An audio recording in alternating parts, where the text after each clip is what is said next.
Tiga. Assalamualaikum warahmatullahi wabarakatuh dan selamat sejahtera. Okay, hari ini saya nak ajar kamu tajuk berkaitan proses pembahagian sel. Ya.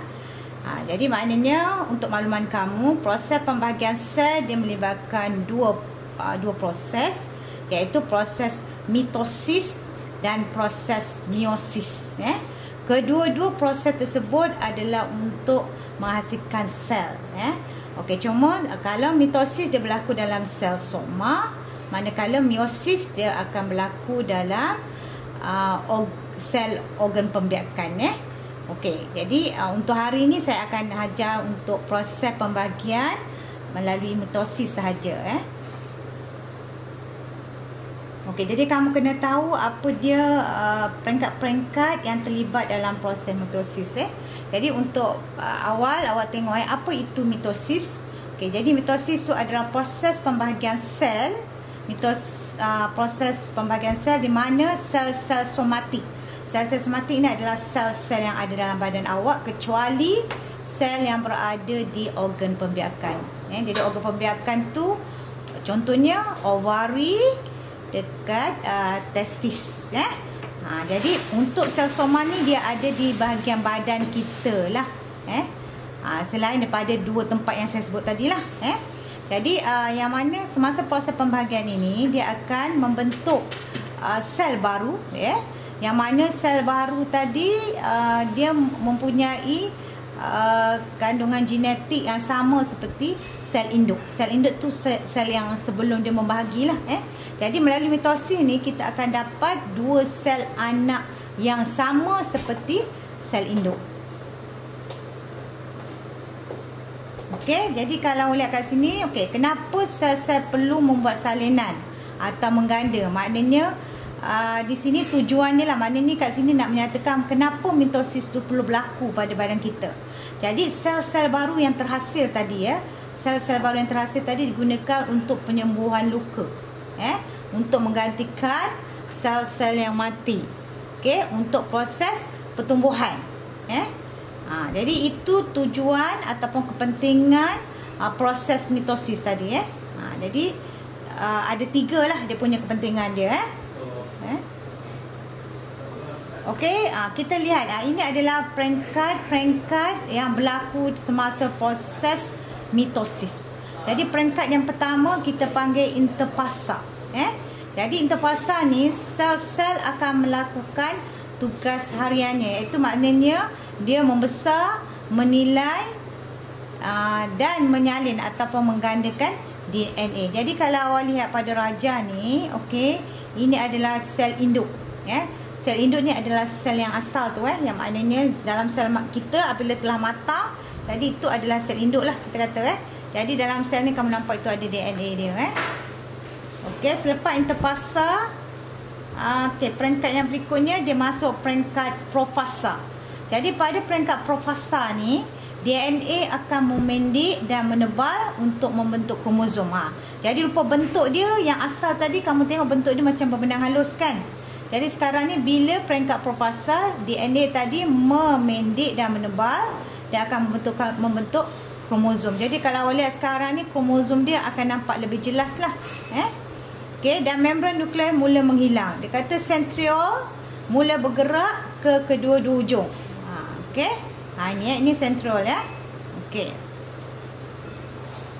Lepas tu peringkat yang berikut dia masuk peringkat metafasa. Jadi pada peringkat metafasa, kalau awak perhatikan pada raja ni, kromosom akan tersusun. Tersusun di bahagian tengah khatulistiwa sel. Okey, dan gelendung fiber terbentuk untuk mengikat kromosom. Yang ini jadi gelendung fiber tu yang awak nampak yang macam line hitam tu. Okey. Lepas tu membran nukleus menghilang. So sekarang ni awak lihat dah tak nampak membran nukleus dia Okey, lepas tu peringkat yang berikutnya dia masuk peringkat anafasa. Okey, peringkat anafasa ni gelendung fiber menarik. Yang tadi tu awak nampak kan, yang hitam tu dia akan menarik kromosom tadi. Maknanya sekarang ni bila dah terpisah ni dia akan bergerak. Dia akan bergerak ke hujung kutub sel bertentangan. Jadi awak nampak tadi, dia akan bergerak ke hujung yang bertentangan, ataupun kita kata ke kutub yang bertentangan. Ya. Okay, peringkat yang berikutnya adalah peringkat telofasa. Jadi peringkat telofasa ni, kromosom tadi telah sampai di kedua hujung sel tadi. Lepas tu apa yang berlaku? Membran nukleus dibentuk semula. Jadi sekarang ni nampak, yang ni awak nampak membran nukleus dah ada semula. Okey. Lepas tu dia kata dan kromosom akan terurai kembali kepada DNA. Okey. Okey, lepas tu peringkat yang berikutnya adalah peringkat sitokinesis. Sitokinesis ni adalah maksud dia pengasingan sitoplasma. Jadi sel akan mencerut dan menghasilkan dua sel anak yang seiras antara satu sama lain, dan dengan sel induk dalam semua aspek. Jadi sekarang ni kamu kena ingat proses pembahagian sel secara mitosis tadi akan menghasilkan dua sel anak yang sama dengan sel induk. Jadi maknanya saya ulang baliklah. Maknanya kalau faham peringkat awal tadi saya dah beritahu. Okey, jadi maknanya saya back semula. Saya maknanya backkan balik untuk kamu tengok urutan dia. Urutan proses tadi. Jadi maknanya peringkat yang pertama interfasa tadi. Jadi awak nampak okey, dia punya keadaan dia punya DNA tadi. Jadi kalau awak lihat kromosom dia dalam bentuk yang berbenang halus tadi. Mana ini peringkat yang pertama tadi, interfasa. Lepas tu profasa. Maknanya DNA akan menebar dan memendek. Nampak bentuknya seperti yang kamu nampak lah para darjah tu. Okay, lepas profasa, metafasa. Dia akan menyusun di bahagian tengah khatulistiwa, tu yang kromosom tadi. Okay. Lepas tu anafasa. Anafasa ni maknanya kromosom tadi akan bergerak ke hujung yang bertentangan. Okay, lepas tu peringkat telofasa. Okay, dia maknanya dia mula terbahagi. Mula terbahagi. Membran nukleus pun mula terbentuk. Lepas tu sitokinesis. Dia mula membahagi. Dia terpisah dan menghasilkan dua sel anak. Okey.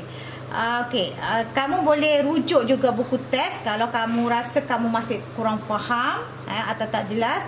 Awak boleh rujuk buku teks kamu ada menerangkan proses-proses ini.